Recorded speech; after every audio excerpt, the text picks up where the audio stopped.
Chers amis, Bokeror, Beshem Hashem, Naaseh, Benatzliach, en ce mercredi 2 août, mais aussi tout Be'av. Nous sommes, Bezrat Hashem, un jour particulier, un jour de joie pour les enfants d'Israël. Ishtabach Vetale Shmolaat, puisque ça a été le jour du Shalom. Alors, Bezrat Hashem, je suis racheté ce matin par Marlène Bat Alice, pour l'élévation de l'âme de sa maman Alice Bat Esther. Roi Hashem, Tenachena, Began Eden, Elion, Vechol HaSharvot Imah. בכלל, הרחמים והסלוחות, וכן יהי רצון ונאמר אמן, תהיה שמעת צור החיים, et que Bezrat Hashem, on n'est que de bonnes nouvelles. Merci beaucoup à Marlène Batalis pour l'élévation donc de sa maman Alice Bat Esther d'avoir acheté ce shiur. Yeshuot venechamot, tzlacha v'alvacha bechol masedechem, sheniske Bezrat Hashem l'agdil Torah ou l'adira. On pensera en même temps à l'élévation de l'âme de Gisèle Banzal Bat Zipora, Eliane Saslia Bat Hanina, Esther Bat Miriam, épouse Cohen, Salmon, Fresh Ben Fortuné, Bat Sal, Bat Zeiran, Sonia, René, Bat Suzanne, Shoshana, Mishpachat, Krief, Roh Hashem, Tenahen, Began Aiden, Rfoua Shlema, Lama Meira, Ro Yaakov Ben Sarah Laloum, pour le Rav Ishayahu, Pinto, Hashem Vrechoto, Bechol Ashalosh, Iske Mecholio, Lakoum, Tzipora Chaya, Bat Sharon, Mazal, Evelyn, Rebecca, Rivka, Bat Sarah, Atzlacha, Varvacha, Bezrat Hashem, Banat Dvorah, Cohen, Bat Esther, Shoshana, Chaya, Sophie, Bat Sheva, Bat Chava, Hashem Atov, Mazal Tov, Evelyn, Bat Alice, Mishpachat Ben Shabbat Chaya, Bat Sarah, Nancy Rachel, Bat Sevet Gezela, Joan Myriam, Bat Sarah, Sarah Bat Samir Ben Rutzufan, Ayekarim, Refouachema pour eux leurs enfants, Bezrat Hashem, Joluk Shmo Ben Zir, Chaya Rocham, Esther Bat Rivka, Ben Simon, Bezrat Hashem, Yanaï Ben Esther, Sarah, Talevet Frat Myriam, Acharon Chaviv, Moratim Yagdosha, Vateora, Bekolam Israël. Alors, aujourd'hui, c'est un jour très spécial et on va essayer de parler de l'amour. Et pourquoi pas, puisque c'est le jour de l'amour juif, à ce qui paraît. On appelle ça le jour où les enfants d'Israël, pour plusieurs raisons, eh bien, ont accepté enfin de se marier tribu avec tribu. C'est le jour où la tribu de Binyamin a trouvé enfin chaussure à son pied. Un jour spécial qui reflète les Shidduchim, tout le monde veut et cherche à se marier à Tou B'Av. Comme tout à l'heure, j'ai une choupa à les faire avant la Shkia, parce que le couple veut se marier à Tou B'Av et non pas Tet Zayin B'Av. Parce que c'est un jour spécial, un jour unique.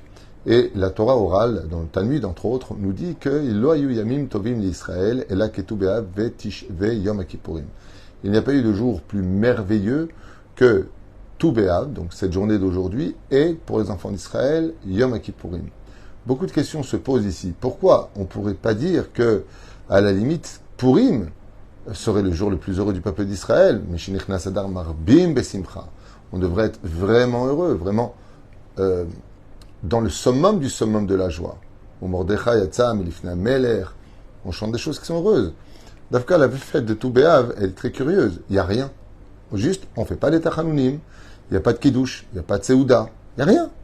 Non, on n'a pas de misa de s'habiller spécialement. C'est même pas comme Tou Bishvat. Tou Bishvat, il y a un seder avec les fruits. Il n'y a rien à Tou B'Av. Alors c'est quand même curieux de constater que cette fête-là, eh bien, elle est considérée comme étant la fête la plus élevée de toutes les fêtes. Deuxièmement, pourquoi on la compare avec Kippour? Quel rapport avec Kippour? Dafka, est-ce que Kippour est un jour de joie absolue? Non. Kippour, c'est un jour qui fait peur à beaucoup de gens. C'est un jour de jeûne, on ne mange pas, on ne boit pas depuis la veille. Il faut prier pour se faire pardonner. Enfin, c'est un truc de malade. C'est très difficile de dire que Dafka, le jour de Kippour, c'est un jour de joie. Alors, qu'est-ce que la Torah a vu avec ses yeux que nous, on ne voit pas avec les nôtres? Qu'est-ce que ces deux jours-là ont de très particulier pour que la Torah nous dise Lo hayu yamim tovim l'Israël? Il n'y a pas de jour plus heureux pour le peuple d'Israël que Tou B'Av et Yom Kippourim. Non. Moi, j'aurais dit, si tu me poses la question, il n'y a pas plus beau qu'à la limite Purim et Hanouka. Allez, pourquoi Hanouka? C'est la fête de l'espoir, c'est la fête de la lumière de l'obscurité, c'est la fête de ce que tu veux, l'Olam Haba, 8 bougies. Purim, tout est permis, mais on est heureux parce que Dieu nous a sauvés en tant que quantité de peuple d'Israël et la malo. N'oublions pas que Tou B'Av vient après Tisha B'Av. Et que la réponse à Tisha B'Av, c'est Tou B'Av. C'est-à-dire que nous sommes dans une situation où, après avoir pleuré le Khurban Bet Hamikdash, nous avons toutes les raisons à Tou B'Av de reconstruire le Bet Hamikdash. Comment? N'oublions pas que Kippour vient après le jour le plus dur de l'année juive, qui est en réalité pour nous, en tant que peuple, Rosh Hashanah. qui vivra, qui ne vivra pas, qui se mariera, qui ne se mariera pas, qui guérira, qui restera malade, qui naîtra, qui ne naîtra pas, qui tout est décidé à Rosh Hashanah, vient Kippour pour pardonner et recommencer un casier judiciaire vierge vis-à-vis d'Hachem. Ça veut dire que quand on voit le contraste entre Tou B'Av et Yom Kippourim, on comprend qu'ils sont des réponses à deux moments critiques. Tisha B'Av, jour critique pour les enfants d'Israël, réponse Tou B'Av, il n'y a pas eu de jour plus heureux après l'obscurité et la lumière. Ok. Kippour vient après Rosh Hashanah, jour fatidique pour une année entière où toutes les décisions vont être prises pour nous par rapport à notre mérite. Vient Yom Kippourim qui efface l'ardoise de la dette. Ok. Est-ce que c'est une raison suffisante? Non. Mais c'est vrai que ça joue beaucoup. Oufren, bonikenes ksat yoter. Baomek. Nous avons la fête de Tou B'Av. Cette fête-là, comme vous le savez, a plusieurs couloirs d'explication dans lesquels, par exemple, on a retrouvé le bois pour le mettre sur le misbéach, pour l'allumer. On a, les tribus qui ont ouvert leurs frontières à l'intérieur même du pays. Chaque tribu n'épousait que celui qui appartenait à sa tribu. Et là, Baruch Hashem à Tou B'Av, eh bien, quelqu'un de la tribu de Shimon a pu épouser une fille de la tribu d'Issachar. Par exemple, les Kohanim pouvaient enfin se marier avec des filles de Lévi ou d'autres tribus. On parle de Hardout. On parle de Shalom. La tribu de Binyamin a été décimée à cause de Isha Pilegesh, celle qui avait été violée, puis été coupée en morceaux, et qui a été envoyée un moment critique au sein de l'histoire de notre peuple. Et les enfants d'Israël se sont empressés de se réunir devant le Sanhédrin, et les Urim et Tumim du Kohen Gadol ont ordonné aux 11 tribus d'aller frapper leurs frères, la tribu de Binyamin.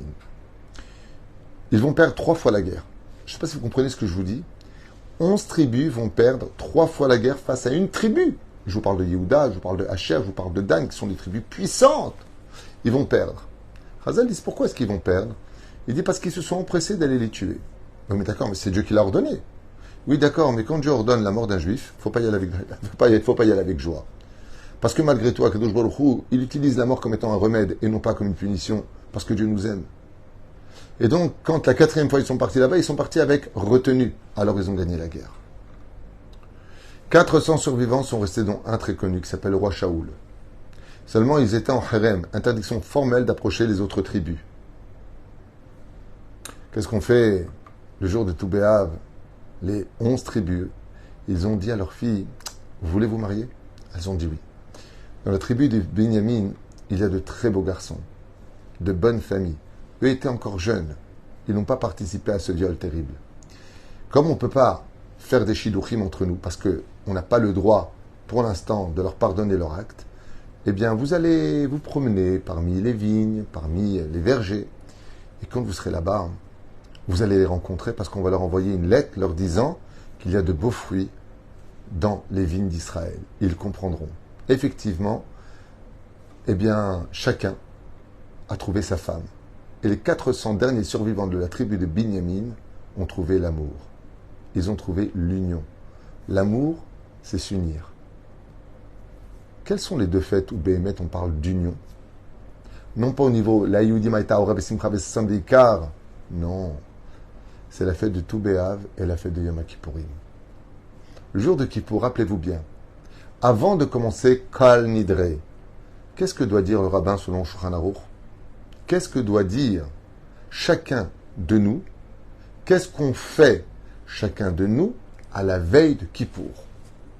On s'appelle et on fait le shalom. Voilà pourquoi dans le secret des secrets, même s'il y a beaucoup d'autres explications, la fête de Kippour prend toute son ampleur. C'est que avant de rentrer dans les prières de Yom Kippourim et de pleurer à l'image de l'ange qui est habillé en blanc, on doit tous se regarder les uns les autres. Au fait, j'espère que tu vas bien. Je voulais te dire que comme on est à la veille de Kippour, eh bien, j'accepte de te pardonner. Comme on est à la fête de Kippour, est-ce que tu peux me pardonner? Est-ce qu'on peut se refaire la paix? Est-ce qu'on peut se revoir? Quand vient la fête de Tou B'Av, c'est le shalom qui s'installe.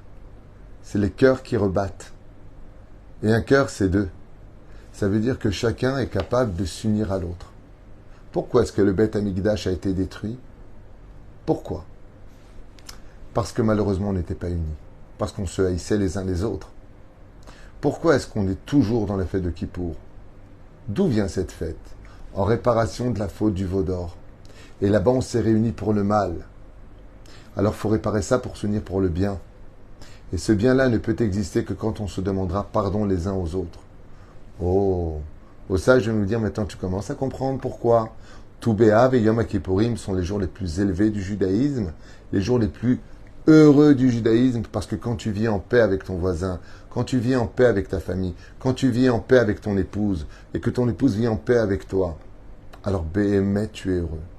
Regardez simplement, un homme se prend la tête avec sa femme, comment elle est toute sa journée? Nars. Une femme se prend la tête avec son mari, comment elle est? Elle est pas bien. Qu'est-ce que t'as? Je suis énervé. Pourquoi? J'ai mal répondu à mon mari, mais énervé. Le jour de Tou B'Av et le jour de Yom Kippourim, personne ne s'énerve avec personne. Assieds-toi, je t'en prie, ne bouge pas, chacun est dans son coin. Et chacun respecte l'autre. Et donc, comme nous sommes dans cette situation d'ardout et de shalom, alors automatiquement, on a ouvert les portes à tous les bonheurs qui pourraient se présenter à nous. Et c'est pour cela que ce jour est si merveilleux, si important. La question serait, une question à laquelle j'aimerais d'ailleurs que vous participiez à un certain degré, mais qu'est-ce que l'amour? Qu'est-ce que ça veut dire l'amour? L'amour est un sentiment. Un sentiment, je dirais presque inexplicable. Il y a des gens qu'on aime et on ne sait même pas pourquoi on les aime. Il y a une espèce de feeling, une énergie impalpable, mais vraiment impalpable, qui pénètre notre univers et qui parle à notre cœur. Lui, je l'aime bien. Il y a des gens, on les connaît même pas. On les voit venir, je l'aime pas. Pourquoi? Je ne sais pas. Il y a un truc qui passe pas. Il y a un truc qui passe pas. Il y a une coupure entre nous. Qu'est-ce que c'est ce sentiment? Alors, il y a un piège énorme dans l'amour. Le piège qui s'y trouve, c'est que cet amour que nous avons peut venir des forces de l'humilité ou des forces de l'orgueil. Parce que quand on est humble, vraiment humble, on aime tout le monde. Parce qu'on a laissé de la place dans notre univers pour que l'autre existe. Et étant donné que je suis capable de te laisser venir à moi, parce que je t'ai fait de la place, automatiquement tu rentres dans mon cœur. C'est ça, aimer l'autre. Quand quelqu'un se marie avec sa femme, et qui dit qu'il l'aime, mais qu'il pense qu'à lui, c'est un égocentrique, comment il peut dire à sa femme qu'il l'aime, puisqu'elle n'a pas de place dans son cœur, puisqu'il est plein de lui? J'aimerais vous donner un exemple très puissant du 121e Téhilim. Le roi David, à Shalom, va poser une question bombe atomique.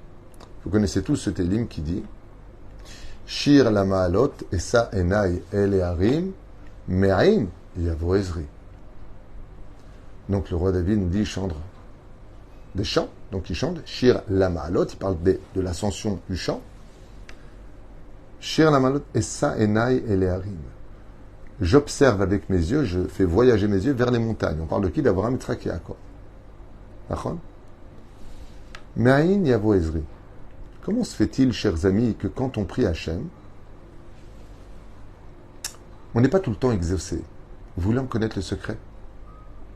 Il y en a un particulier qui est au centre de tous les secrets du pourquoi nos prières ne sont pas exaucées par Dieu. Et écoutez bien. Shir la ma'alot esa enai el harim. Trois montagnes. Me'ain yavo ezri. D'où viendra mon aide? Non, traduis pas comme ça.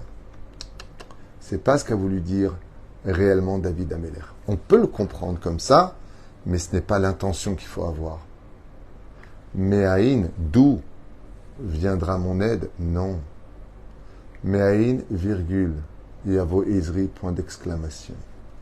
Me'ain, quand moi, je ferai de moi quelqu'un de vide, alors je recevrai l'aide de Dieu. Quand je travaillerai mon humilité, tu peux être certain que Dieu t'écoutera. Me'ain, virgule, yavo ezri, point d'interrogation, point d'exclamation. Quand le Créateur du monde verra que tu as de la place dans ton cœur pour lui, alors l'amour et l'unité entre toi et lui s'installera. Et vous savez quelle est la force de l'amour? C'est que l'amour ne compte pas les mérites. Quand on a un enfant, on lui donne à manger qui mérite ou qui ne mérite pas. Ben pourquoi? Tu ferais ça avec n'importe qui? Pourquoi je prendrais avec moi en vacances? Pourquoi est-ce que je m'occuperais de lui? Pourquoi est-ce que j'emmènerais à l'hôpital? Pourquoi est-ce que je devrais le veiller la nuit? Pourquoi est-ce que je devrais lui payer ses études? Parce que je l'aime. Parce que c'est mon enfant. Parce qu'il est venu de moi. Et comme il est venu de moi, comment il peut être en moi, puisque j'ai des boyaux, des intestins, j'ai tout un bazar là-dedans? Non, je lui ai fait de la place dans l'impossibilité. C'est impressionnant de voir comment une femme tombe enceinte. Elle a à peu près 5 kilos à l'intérieur d'elle, entre l'eau, le bébé. Mais où ça rentre tout ça? Elle est en train de créer l'amour. Parce que pour avoir un enfant, il faut un acte d'amour. En général, je parle. C'est parce que je fais l'amour à ma femme qu'elle peut tomber enceinte. Parce que l'amour que je lui transmets va créer un vide chez elle. Elle va créer la vie. Parce que quand je suis humble, je peux placer Dieu dans ma vie. Ve'asuni mishkan, ve'shachanti betocham. Hachem, il dit, fais-moi de la place dans ton cœur. Alors vis-le. Tu peux pas rentrer Dieu si tu es déjà plein. Et c'est ça l'amour. L'amour, pourquoi on apporte la moitié d'un cœur? Même si c'est pas tout à fait ça le symbole, mais bon, on va rester sur cette idée. Pourquoi c'est la moitié d'un cœur? Pour dire que l'autre côté est vide. Il y a de la place pour toi. Un cœur, c'est ça. Vous voyez comment on fait dans le symbole? Ça. Vous voyez? Ça. C'est une moitié, c'est la partie à moi, et ça, c'est l'autre qui se colle. D'accord? C'est pas mon cœur que j'apporte. C'est la moitié. De dire à une personne, je t'aime de tout mon cœur, ça peut signifier, je me sers de toi de tout mon cœur. Si tu veux vraiment aimer quelqu'un, aime-toi à moitié et aime l'autre de telle façon à ce qu'il puisse rentrer dans ton cœur. Parce que sinon, tu sais ce qui va se passer si tu aimes à la folie?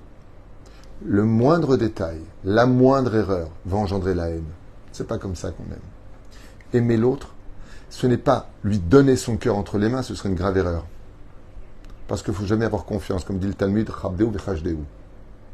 Respecte tout le monde, mais méfie-toi de tout le monde. Parce que si tu veux continuer ta vie dans ce monde, dans cette jungle dans laquelle on vit, garde ton cœur bien dans ta poitrine, parce que si Dieu voulait qu'elle soit chez l'autre, il l'aurait mis chez l'autre. Mais si tu mets ton cœur chez l'autre, les battements de ta vie vont dépendre de lui et de son comportement. Tu as falsifié la vraie valeur de l'amour. L'amour, ce n'est pas d'aimer l'autre, c'est laisser la moitié du cœur de l'autre dans ton cœur à toi. Les mots sont fins, je ne sais pas si vous comprenez la différence, mais c'est énorme. Parce que quand tu es capable de faire cela, et que tu dis, par exemple, Dougma, quelqu'un arrive à table, il n'y a pas de place. Qu'est-ce que tu fais? Tu vas nettoyer un endroit, tu vas préparer un endroit, et tu vas dire aux autres, serrez-vous un tout petit peu, qu'on lui fasse une place. Et quand tu dis, ah, ok, alors je peux m'asseoir, et qu'il a sa place avec toi, c'est ça la preuve de l'amour. Quand le jour de tout, Béave, nous avons été capables, nous, de dire à nos enfants, vous allez là-bas parce que vous allez être cueillis. Il y a 400 garçons qui ne sont pas mariés. Il y a 400 garçons qui ont été malheureusement mis en quarantaine. Alors chacun a accepté de faire une place libre à sa table pour recevoir un gendre et sa femme à leur table. En débarrassant une partie de ton endroit, tu récupères une place énorme dans ta vie.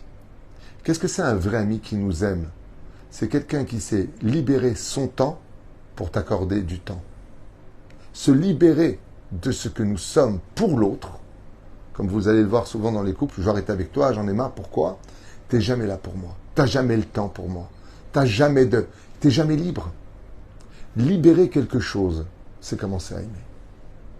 Quand je suis capable de m'adonner à quelque chose, comme ces gens qui jouent à la PlayStation jusqu'à des heures impossibles, je ne comprends pas comment on peut faire ça, mais peu importe, je respecte chacun son truc. Mais ils sont en train de jouer jusqu'à 3-4 heures du matin. Ok. Comment se fait-il que tu fais ça? Réponse, j'adore jouer à la PlayStation. Chaque fois que je posais la question, on me dit, Rav Tutu, j'adore jouer à la PlayStation. Oh, super, chacun ses kiffs, mais j'adore, le mot j'adore. Quand on aime, on se libère. Aimer l'autre peut étouffer. Tu ne comprends pas que je t'aime, que je ne veux que toi dans ma vie. D'accord, mais là tu parles que de toi, tu ne parles pas de moi. Est-ce que moi je te veux? Est-ce que moi j'ai envie d'être avec toi tout le temps? Est-ce que moi je... Parce que si tu m'aimes vraiment, alors aime ce que moi je veux, pas ce que toi tu veux. Ça veut dire que ton cœur est plein de toi-même Et il n'y a pas de place pour moi chez toi. Parce que si tu veux que je m'installe dans ton cœur, laisse-moi m'y installer comme moi je me sens bien. Vous savez, quand tu dors avec quelqu'un ou... C'est l'air, tu dors avec quelqu'un selon la halakha, bien sûr, Ken. Eh bien, tu vas lui laisser l'espace dont il a besoin. Tu vas pas lui dire, ah non, tu te retournes de ce côté-là et tu mets les bras comme ça et tu fais... Si j'ai envie de dormir, j'ai envie de dire comment j'ai besoin de dormir. Il faut que je trouve ma position. Bon, je prends l'exemple du lit, je prends l'exemple d'une chaise. Chacun, quand il s'assoit, même le chien ou le chat, quand ils viennent pour s'asseoir, pardon, l'élève alpha Avdalim, eh bien, vous verrez qu'ils cherchent leur place. Comment je peux me placer pour que moi je sois bien? Et si tous les couples le savaient, ça serait tellement mieux. Comment toi, tu te sens bien dans l'amour que tu me portes pour la place que je te laisse? Waouh! Essayez et vous verrez, c'est Badouk ou Moussé. Ça marche 100%. À partir du moment où je te laisse la place pour ton amour, alors je ne vais pas t'étouffer. Tu es avec qui? Qu'est-ce que tu fais? J'en ai marre. À quelle heure tu rentres? À quelle heure tu sors? C'est... On doit s'en rendre compte, on est complice, on est amis, tout ce que tu veux. Pas de problème. Mais ne m'étouffe pas. Parce que quand tu m'étouffes, ouais, mais je ne supporte pas. Vide ton cœur. Écoutez bien, mais Aïn, quand tu seras vide de toi, Yavoizri. Dieu va t'aider.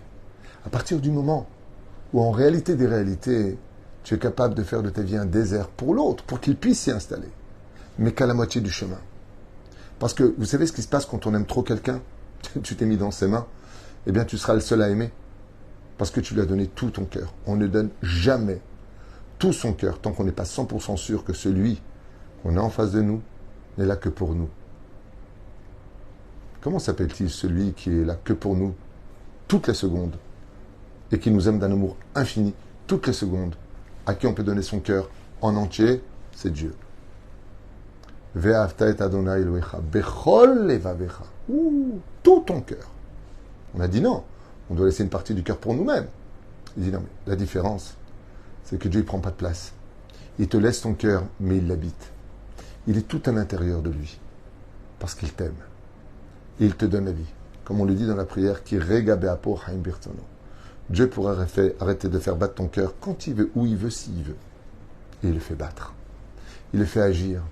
Il t'apporte ta parnassa. On ne se rend même pas compte de quoi on parle. On ne se rend même pas compte que l'air qu'on respire, on pourrait... Makara, j'arrive plus à respirer. Appelez vite un médecin. Non, il est là. Il est là et il remplit le monde et l'univers. Il se met de côté. Vous savez pourquoi on a la mezouza à l'extérieur? Parce que c'est lui qui nous garde. Et c'est le roi. Et nous, on est les sujets. Mais c'est lui qui nous garde. Au sage de nous dire, il se met à l'extérieur pour qu'il attende qu'on l'invite chez soi. Dans l'amour, on ne dérange pas quelqu'un qui est occupé. On lui demande si on peut lui parler. Quand on aime quelqu'un, on n'envahit pas son univers. On se laisse inviter dans son univers. J'en ai marre, tu me parles jamais, j'ai rien. C'est qu'il y a une défaillance dans l'amour. Je ne te manque pas. Posez la question tout simplement. Dis-moi, je suis à côté de toi depuis à peu près 1 heure. Une question un peu bête. Est-ce que je ne te manque pas? Réponse stupide. Ben non, si tu manques, mais je suis occupé là, tu vois? Je suis occupé. Comme si que l'autre ne l'avait pas vu. Il dit, je sais que tu es occupé. Mais tu es occupé au point de ne même pas me regarder. Ou de me dire, attends, j'ai fini dans 10 minutes. Ou dans un quart d'heure. Il n'y a même pas de place pour cela. Vous savez, quand on va, et ça m'arrive souvent malheureusement, enfin souvent, pas tout le temps, mais je suis toujours assez choqué de la conduite de certaines personnes où je rentre en tant que client. Et c'est un peu culturel, ceci étant, donc c'est pas méchant.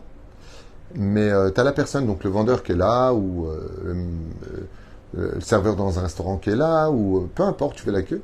Puis la personne est devant toi, et comme si tu n'existais pas.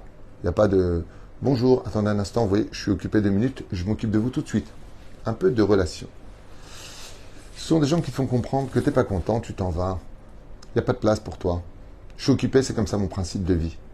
Ce sont des gens qui ne sont pas vraiment capables d'aimer leur travail ou leurs clients. Vous voyez comment est la vie quand on n'a pas le temps pour l'autre? C'est parce qu'on ne lui a pas fait de place dans notre univers. On va placer des priorités dans un ordre pour lesquels mes besoins personnels vont envahir tout mon domaine. Non, c'est pas la spécialité en Israël. Non, non, non. Faut pas faire du moti shamra. Excusez-moi. Non, ça arrive, mais aussi en France et ailleurs. Aux États-Unis, c'est pire. C'est pire. Aux États-Unis, je me suis heurté. Je me suis heurté carrément à quelqu'un de très poli. Puis dès que c'était 18 heures, il m'a parlé comme une serpillière. Et je lui ai demandé comment se fait-il qu'il y a juste un quart d'heure. Il m'a dit il y a un quart d'heure, j'étais payé pour ça. Maintenant, je suis plus payé pour ça. Donc non, c'est pas qu'en Israël, il y a des gens merveilleux en Israël. Mais c'est vrai que je me suis heurté ici en Israël aussi à cela. Ça arrive partout, c'est ce que je voulais dire. Velachen, aimer, c'est tout simplement lui laisser une place. Un moment de réflexion pour lui. De laisser son cœur libre. Et c'est pour cela que ces 2 jours-là, Akadosh Baruch Hu, il fait une place dans son cœur le jour de Kippour, où comme on rentre dans son cœur, alors Akadosh Baruch Hu nous pardonne. Mais il apporte la moitié du cœur, et nous, on complète le reste. Prenez la forme du chauffard. Vous avez déjà vu comment c'est un chauffard? D'accord? Si vous l'observez bien devant vous, mettez-le bien devant vous. Vous savez à quoi ça ressemble un chauffard? À la moitié du cœur. Le Créateur du monde te dit, quand tu sors Kippour, tu sonnes du chauffard. Comme c'est marqué dans la Torah. À Rosh Hashanah et à Kippour, on sonne du chauffard. On prend le chauffard dans les mains. Et quand on prend ce chauffard dans les mains, Akadosh Baruch Hu, il te dit, tu vois, ça c'est la moitié de mon cœur. Le tien, il est où? Vous avez remarqué que les gens, quand on entend le chauffard à la fin, ils s'embrassent. Bon, c'est une erreur, on ne devrait pas s'embrasser d'abord dans une synagogue, homme avec homme, à plus forte raison, femme avec homme, chas v'shalom. En plus dans la synagogue, il faut être fou pour faire une chose pareille, alors qu'on vient de passer Kippour, ce qui est un interdit de la Torah, Shomer Negia, on n'a pas le droit de s'embrasser. Mais, juste à retenir l'idée, qu'est-ce que fait Akadosh Baruch Hu? Il nous montre que dans l'histoire du chauffard, à ce moment-là, il passe al Kisei Rachamim. Il s'assoit sur le trône de miséricorde. Et c'est ce que je voulais passer avec vous. Partager avec vous ce moment de Yom Kippour et de Tou B'Av. Pourquoi ce sont des jours si merveilleux? Parce que le mot Shalom vient du mot Le'ashlim, qui veut dire compléter l'autre. Vivre en paix avec son conjoint, vivre en paix avec son prochain. C'est tout simplement exister à la moitié de ce que j'ai besoin pour moi, mais de te laisser aussi une place pour toi dans mon univers à moi. Parce que si je le fais, que tu vis avec moi automatiquement, je suis avec toi. J'aurai du temps pour t'écouter, j'aurai du temps pour te comprendre, et j'aurai surtout du temps pour t'aimer. Quand tu t'arrêtes dans la rue parce que quelqu'un te pose une question et que tu l'écoutes, excusez-moi, est-ce que vous pourriez m'indiquer la rue un-tel? Alors écoutez, c'est très simple, il faut aller tout droit, vous prenez la première à gauche, la deuxième à droite. Oh, vraiment, merci beaucoup. Parce que tu lui as donné une adresse? Non. Parce que tu t'es arrêté pour lui. Parce que tu lui as donné un peu de ton temps. Et ça, c'est une preuve de conciliation et surtout de réflexion sur je t'ai vu, je t'accorde du temps. C'est une preuve d'amour. Quand on marche par terre et qu'on voit une boîte de canettes qui a été jetée par terre en Israël, comme si c'était un cendrier ici, comme si c'était une poubelle, et qu'on prend le temps de se baisser, de la ramasser pour la déposer dans la poubelle, c'est une preuve qu'on aime notre terre. Sans critiquer derrière les Israéliens ou le Français qui l'a jeté par terre. Je comprends bien, c'est pas le but. Mais quand, par exemple, je donne un exemple pour les hommes. Ta femme va rentrer ce soir très fatiguée du travail. La maison est un petit peu balagan. Oui, c'est pas bon de la faire, moi aussi je travaille. Ta femme rentre et elle a vu une fédulogie qui est passée. Waouh! T'as fait la maison? T'as rangé la maison? Ouais, j'ai pensé à toi et j'ai même fait à manger. Tu vas kiffer. Waouh, Makara. Eh bien, je voulais que ce soir tu rentres, prends une bonne douche et tu te reposes. C'est ce qui est le plus merveilleux pour une femme. C'est pas qu'il fait la maison. Bien sûr que ça aide, ça rend service. Non. T'as pris du temps parce que t'as pensé à moi et t'as agi pour que je me repose. Ça, c'est une preuve d'amour. Ça, c'est un acte d'amour. Et c'est ce que veut Hachem. Quand on sera capable de prendre un tout petit peu de temps. Comme une fois, je voulais raconter, et je finirai avec ça. Il y avait un très grand tzaddik dont le nom m'échappe. Un autre tzaddik, celui que j'avais raconté avant, mais juste pour retenir, qui était en train de marcher pour aller étudier la Torah. Et il s'est arrêté parce que quelqu'un était en train de lui dire « Je peux vous parler une seconde, c'est très important pour moi, il faut que je vous dise. » Et la personne lui a donné du temps, mais seulement il lui a donné beaucoup de temps.